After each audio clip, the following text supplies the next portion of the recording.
Hello, everybody. Good morning, and welcome to our Financial Aid Wednesday series. Now, this is where I help families find money to pay for college without going deep into debt. So, if paying for college is in your future, then stay tuned right here for money saving tips that you're not going to get from Google or from your kid's college counselor, and you're certainly not going to get it from colleges themselves. My name is Roman Polnar. I'm a financial aid expert and the host of these series. And today we're going to talk about how to tell if colleges are actually giving you a good financial aid offer and what to do if they're not.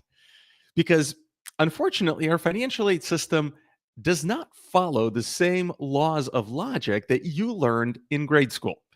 And when it comes to financial aid, at least, 4 minus 2 does not always equal 2.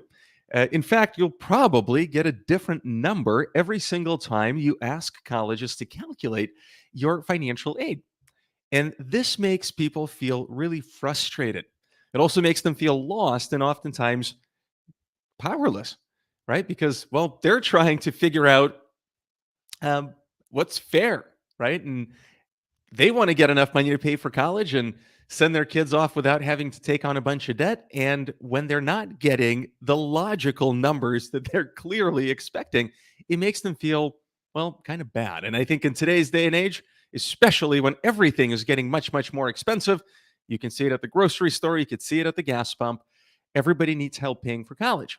So today we're going to change that because what we're going to do is tilt the scales in your favor because I'm going to show you how to get the information that you need to know exactly how much each college should be giving you so you can actually hold them more accountable when your student gets accepted.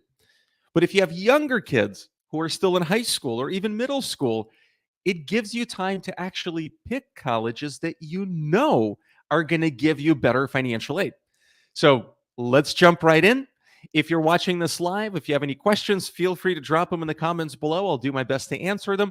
But if you're watching a replay, you can put your comments there as well. So this way, we'll get back to you. By the way, it would be helpful for me to know who is actually watching. So if you've got a senior, just put senior in the comments below or put 12 for their grade. And if you've got a younger student, go put their age or not age, forget that. Put the grade that they're in right now because this way it'll be helpful and I'll tell you exactly what you should be doing to get more money for college. So, the first thing that I want to tell you is that there are two basic financial aid systems. Hi, Annie. Hey, Despina. Thank you. Hopefully, I'm saying your name right. I apologize if I don't. All right, we've got eighth and seniors. All right, good. Well, you're both going to learn a lot, and it'll be a little bit different because you can apply what you learn differently, but it will be helpful nonetheless. So, a couple of really basic but important ground rules. All right. Number one, there are two financial aid systems that we have, and you need to know because they're different, they work differently. The first one is need based financial aid. Need based is, well, it's based on your finances, it's based on your income, it's based on your savings, and colleges get to decide how much financial aid you are eligible to receive based upon the information that you share with them. Now, the second financial aid type is called merit based financial aid. That's got nothing to do with your finances, it has everything to do with your student profile. Now, sometimes it's about their academics, maybe it's about their sports, arts, volunteer experience, and sometimes has nothing to do with any of that because a lot of colleges will just use merit based award or scholarships to just attract kids that they want. And it changes every year. Sometimes colleges want kids from one coast or the other coast or from the middle of the country. They might want more boys or more girls or more kids who are studying this major versus that major. And sometimes they're just quite honestly Googling families to see, do we want this student to attend? It is completely opaque. But let's start with the most common and the most objective financial aid, which is need based financial aid. Now, remember what I said that 4 minus 2 should equal to 2, but it doesn't always equal to 2. In fact, in most cases, when it comes to financial aid, 4 minus 2 is not going to give you 2. Confusing, I know. So let me show you the very basic financial aid formula you need to start with. And if you've been following me for a while, you know this, but I want you to hang in here with me for a bit longer because A, it's a good reminder, and B, not everybody knows this and it's really important.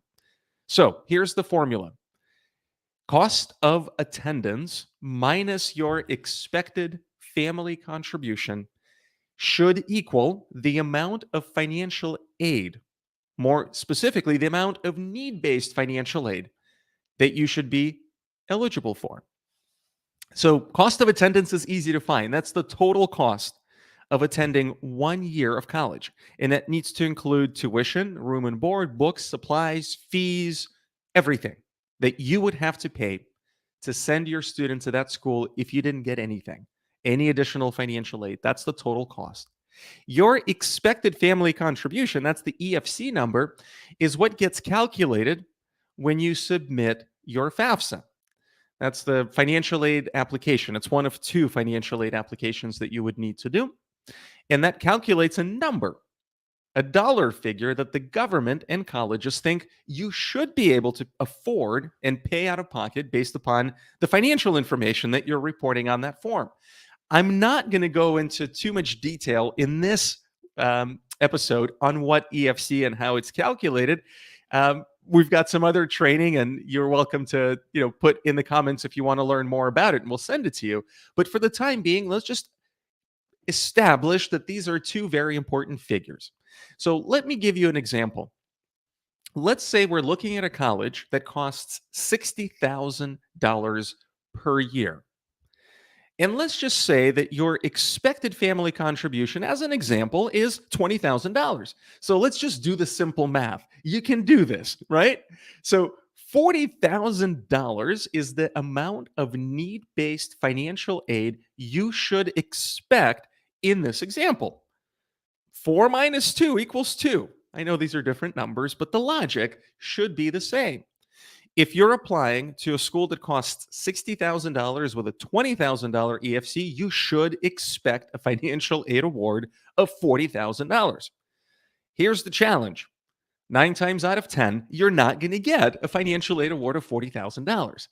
It's going to be usually much, much less. And that's the part that is so frustrating and is so unfair about the way that our financial aid system works. And that's the reason why I keep getting calls from actually right now until May 1st, which is the National Decision Day, with frustrated parents and their kids who are saying, holy crap, we just got into college, but we didn't get enough money. Like, we have to pay much, much more than what we were expecting to pay, much more than our expected family contribution. What do we do? So let me show you a couple of ways or a couple of important things to look for so that as you're going to do your financial aid appeals, if you have a high school senior, you're armed with the information that you need to make colleges accountable. And if you're fortunate enough to be watching this before your kids have been accepted to a school that may not be giving you enough money, this gives you even more power, because now you can use the information I'm about to share with you to look for colleges that your student will apply to that actually have really good financial aid policies and will give you as much of that need that you have. All right. So I'm going to share my screen, and I like to use a website that some of you already know. It's called collegedata.com. All right, you should see my screen now. Let me know if you cannot. And let's look at collegedata.com. It's a free website. It is absolutely fantastic. I use it all the time, and I recommend folks use it as well. So I'm going to use a couple of colleges, actually a few colleges, that families have reached out to me just in the last week or so, and I'll show you how different they are and what to look for. So the first one, literally was this morning, was Ithaca College in New York. So put in the name of the school and navigate to the third tab called Financials right here. This website is awesome because it gives you information on just about every single school in the nation. And you can do a lot of research that you would otherwise have a really hard time finding if you were just going through each individual college's financial website. So at the very top here, it tells you what the cost of attendance is. So you don't have to be fancy and, use some complex spreadsheet. We can give you the spreadsheet if you want, but you can do this on the back of a napkin.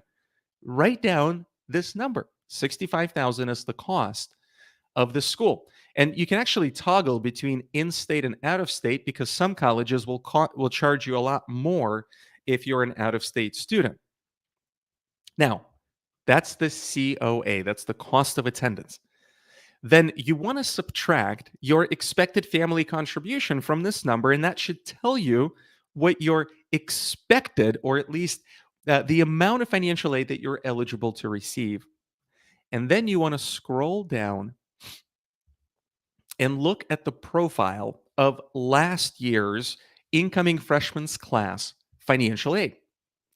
And this is where the gold is. Maybe not necessarily gold for you, but it's gold of information. Because what this tells you is that 393 freshmen received 100% of the need that they had, which is equivalent to 53.9% of their total incoming freshman class. What does that tell you? That tells you that only 54% of students received all the money that they needed, but the other 46% did not. And that also tells you that the average percent that they met was about 93%, which is not bad. That's the average. That means some kids got a little bit less, some kids got more, but that's the average. There's a lot more information on the site, and I've gone into it in past trainings, but for right now, this is all that I want to point your attention to. 54% of the students got all the money that they were eligible to receive. So if you followed that same logic, right? Let's just use that $20,000 expected family contribution that I gave you as an example. We know that this college costs $65,500. If you subtract the $20,000 EFC from this figure, you know that $45,500 is what you would expect in financial aid. Well, unfortunately, only half of the kids are going to get that $45,000. Everybody else is going to get something smaller or something less. That's not cool, but that's just the reality. Now, let me show you a different example. This was a family that was accepted just last week, and they were very frustrated. And I can't type and talk at the same time. Give me a second. University of Colorado, Denver. They were shocked because they didn't get nearly as much money as they expected. Now, this is an out-of-state family. So click on out-of-state tab. $46,500 is the cost. If they were an in-state student, it was only $25,000. So you could see how some colleges will increase the price significantly just because your student is coming from somewhere else. Now, check this out. This shows you that 95% of students received financial aid, but only 69% received it fully. Now, that's much better than Ithaca. But on average, students only got 49% of the demonstrated need. Now, your mind might be like spinning at this point. Way too many percentages, way too many numbers. I know our system sucks. It's complex. And if you're doing this as a parent of a high school senior with a month to go before you have to make a decision about which college they're going to go to for the next 4 years, and you're going to need to start writing some checks, it's frustrating. It's scary. I get it. And I'm sorry that I'm trying to make this as easy on you as I can, but unfortunately, just too many moving parts. And if it was as easy as 4 minus 2 equals 2, I wouldn't be doing this and you wouldn't be watching this. So bear with me. Try to write these things down because having it in front of you just makes it a little bit easier. But the reason I'm showing you this example is because that family that just got accepted to this college came to us and they said, we were expecting a lot more money. We didn't get anything near what our expected family contribution is. Why? And so I told him, I said, look, on average, incoming freshmen get only 49% of the amount that you're eligible for. So let's use our example. Let's say that our EFC was still 20,000 just like before. 46,000 is their out of state cost of attendance. So on paper, they were expecting to pay 20,000 and get about $26,000 in financial aid. Well, because University of Colorado Denver only gives, in this case, 50% of that eligibility, they only got about 10,000 bucks, which is coincidentally the average award that average freshman got prior year. Furthermore, a bunch of this 10,000 was in student loans. So it was a really crappy offer. So what do you do if the same thing happens and you're in this situation? There are a couple of things you can do. The first thing is you should all do a financial aid appeal. That's when you write a letter or fill out a form letting the colleges know that there is a reason you're asking for more money. This may be because you have special circumstances, like financially, your situation is a little bit different than what colleges could see from the limited financial information that you reported on the financial aid forms. It doesn't give a full view of your life, it only gives them a slight view, right? So if there's special circumstances that they just simply didn't have, you want to tell them about it. It might also be that you realize you made a mistake on your financial aid forms, as a lot of families do.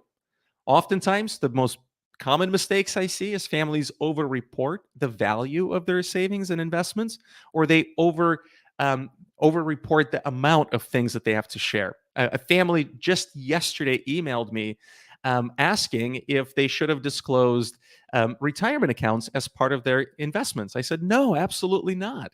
And they said, oh my God, we did. So that's an example. You go back and you say, no, no, we shared information we were not supposed to or weren't asked to share. We included more money than we should have included as part of our savings. Please consider this. But sometimes you may not have any mistakes and you may not have special circumstances. It's just not a good offer and you just can't come out of pocket.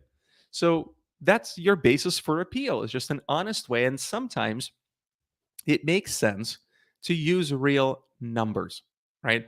We offer financial aid negotiation service where we work with families one-on-one to help figure out what is the best way to approach each college. What's the story that we want to help them see, right? What's the narrative? And we do it based upon knowledge of what these colleges usually do, as well as the unique circumstances of each family, so we can craft the right message that's likely to get the best response. But you may want to do this on your own. And if that's the case, you have to decide how. And the first thing I would tell you is see if there's a compelling reason that you can show them. In this case, if you're looking at University of Colorado Denver, you can also see that they give merit aid. Not a lot, another 2,000 bucks. But you can see if they're not giving you even this amount of money, ask them for more. Let me give you a different example that I think you're really going to like. Now, I know that Brown University is really hard to get into. It's a highly selective Ivy League school. It's also incredibly expensive. It's one of the most expensive colleges in the nation, $83,000 a year. But check this out. If you scroll down, you'll see that each one of their incoming freshmen, all 807 of them, 100% got their need fully met. And it was met at 100%. The average financial aid awarded Brown was $56,500. In addition to need-based financial aid, Brown also gave, not to very many, you could see there were only two, but to those kids that didn't qualify for need-based financial aid, they even gave them $17,000 of extra scholarships. Let's ignore that for a moment. Let's just focus on need-based financial aid. Same example. Your expected family contribution is $20,000. Cost of attendance of Brown is nearly $83,000. So you subtract 20,000 from 83, Let's just make the numbers round because I can't do complex math in my head when I'm talking. But if it's $83,000, you would expect a financial aid award of $63,000 with a $20,000 EFC. And they would give you 100% of that money. So if your student was accepted at a school like this that has really strong financial need or financial aid policy, then if you got anything less than $63,000 of financial aid, well, there's your letter. Hey, college so and so, thank you so very much for accepting our student. We're thrilled. We're over the moon. This was our number one choice. It's always, right? Each letter is our number one choice. Um, but for some reason, we seem to not have gotten enough money to help us pay for college. Could you please reconsider our financial aid application? So if there was an error in your financial aid forms, if there are extra circumstances that they should consider, that is exactly the college profile where you are going to get the absolute best financial aid offer. This is where 4 minus 2 actually equals 2. Should be like that everywhere. But I can tell you that this is a rarity. Now, that doesn't mean it's the only school.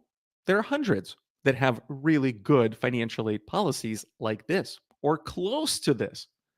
But then there are a lot of pretty crappy ones, some of which you saw.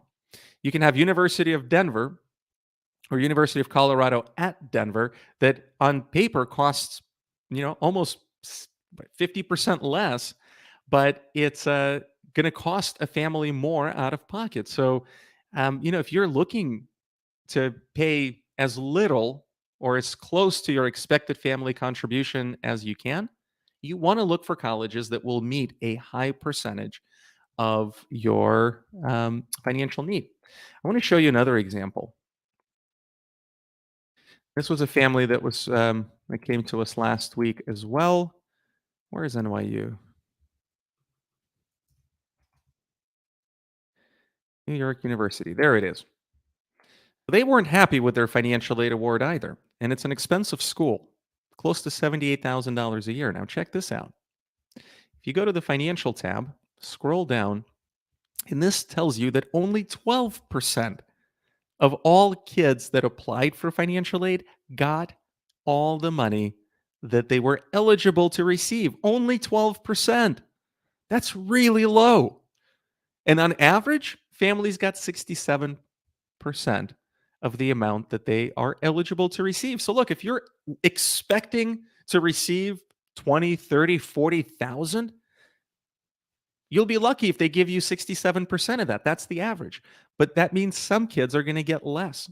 They might only get half of the amount that you're expecting. So it's really, really important to look at colleges that if you're, again, have a younger student at home, it's really important to look at colleges that will fully meet the need that families have to all of their aid recipients, and they would meet at close to 100%. These two numbers are really, really, really important. Now, if there are any questions, put them in the comments below because I'm about to shift gears and I want to talk to those families that have high school seniors in college right now. What if this is the college that your student really wants to go to? And I'm just going to leave NYU on the screen.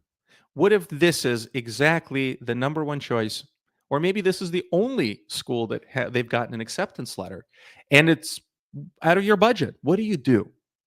Well, I always tell families to file a financial aid appeal always. If you need money, file a financial aid appeal. If you have a special circumstance, let them know.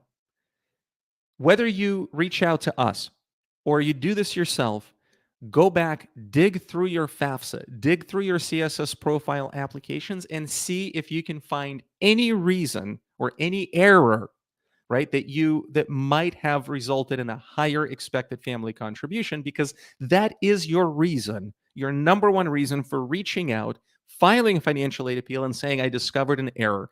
My expected family contribution that you're looking at is higher than it should be, because the reality is we cannot afford to pay this higher expected family contribution that you think we can. And here's why. Now, it might also be that you're getting a competing offer. Now, I know I just said this may be the only school that accepted you, but if your student was fortunate to have been accepted at multiple schools, and if one of them is giving him or her a much bigger financial aid award, it, as a matter of last resort, you never lead with that, but as a matter of last resort, you could say, look, we appreciate your consideration of our financial aid appeal. But at the end of the day, we're getting what? We're close to a month away from making the final decision. Finances are a concern and they're limited. And unfortunately, we have this other school that has given our student more money. And again, if that's the track that you're going to take, you can even share with them the name of the school and the amount that they're giving them if it's to your advantage. And ask them to consider you for more. Now, if they have the capacity, and what I mean the capacity is if you look at these averages, right? If you got less than 67% of the money that you actually qualify for, then you know they can give you more money. If you only got 50%, we had families that only got 30% because colleges just thought, we'll give them the offer. We hope they'll be over the moon excited that they just got accepted. They'll sign on the dotted line and then they'll pay a lot more out of pocket. And we get to keep more money and we'll use it for something else or for someone else. They always keep money in reserves. Well, if you're an educated and an aware buyer, and your student might be over the moon that they got accepted, but you as a parent that understands how money works realize, wait a minute, we just got a really crappy offer. So you write that appeal. You say, hey, we need more money. And you can tell that they have more money to give because they've given it to others. And now you know in your mind, the target that you're aiming for is right around 70% of the money that you qualify for. The second place to look for is down here in merit. Again, NYU is not a very good financial aid school, but this tells you at least that some kids got upwards of $6,000 of free financial aid, even though they had no financial need. These are higher income families that didn't qualify for any of the need-based aid, but they still got some scholarships. So this gives you at least a sense of what the capacity is for these schools to give you more money. And if your financial aid award doesn't have these sort of target awards, then you know you can ask them for more. Will they give you more money? Well, that depends on a lot of different factors.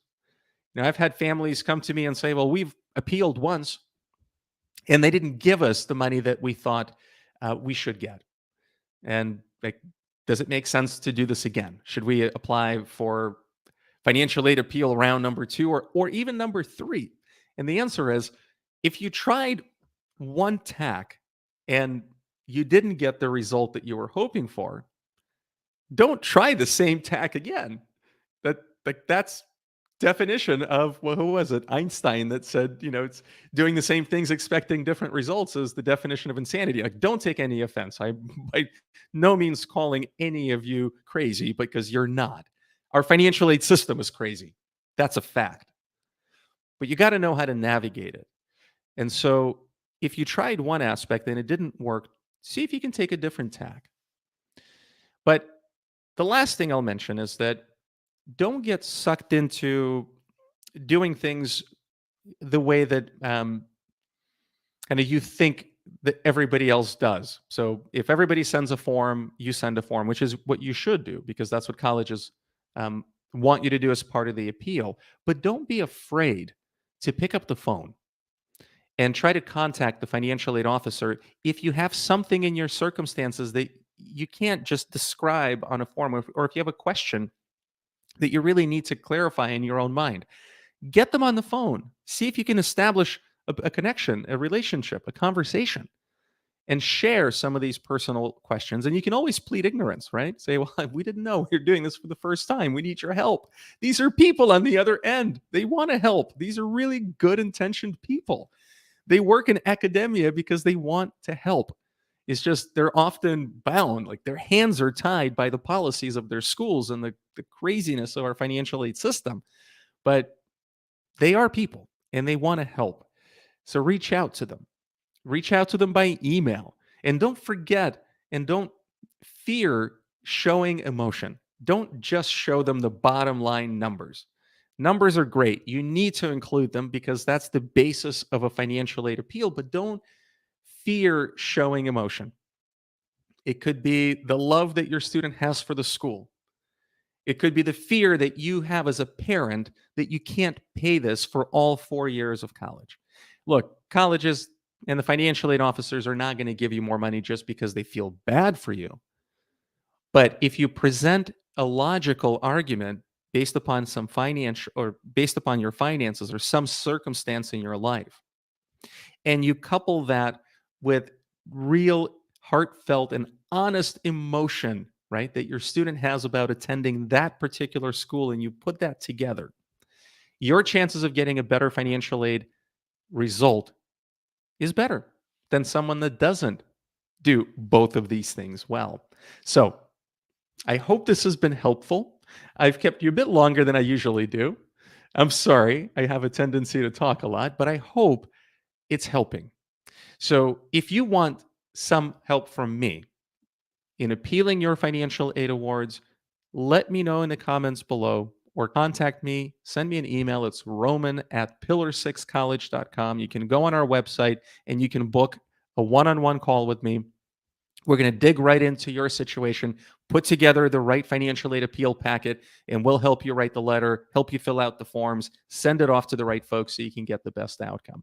Or if you have a younger student and you're just kind of not really sure, your head is spinning with all these things, we can help you put a strategy in place on which colleges to apply to based upon your unique circumstances, how to fill out the right financial aid forms at the right time, and then you'll know you're going to be getting much better financial aid awards because they're a better match. So I'm going to end with that. Thank you for watching. Thanks, Rossi. I see that you are here. And thank you again. Hit the thumbs up if this is helpful. Share with your friends. And we'll talk to you next week. Till then, be well, everybody.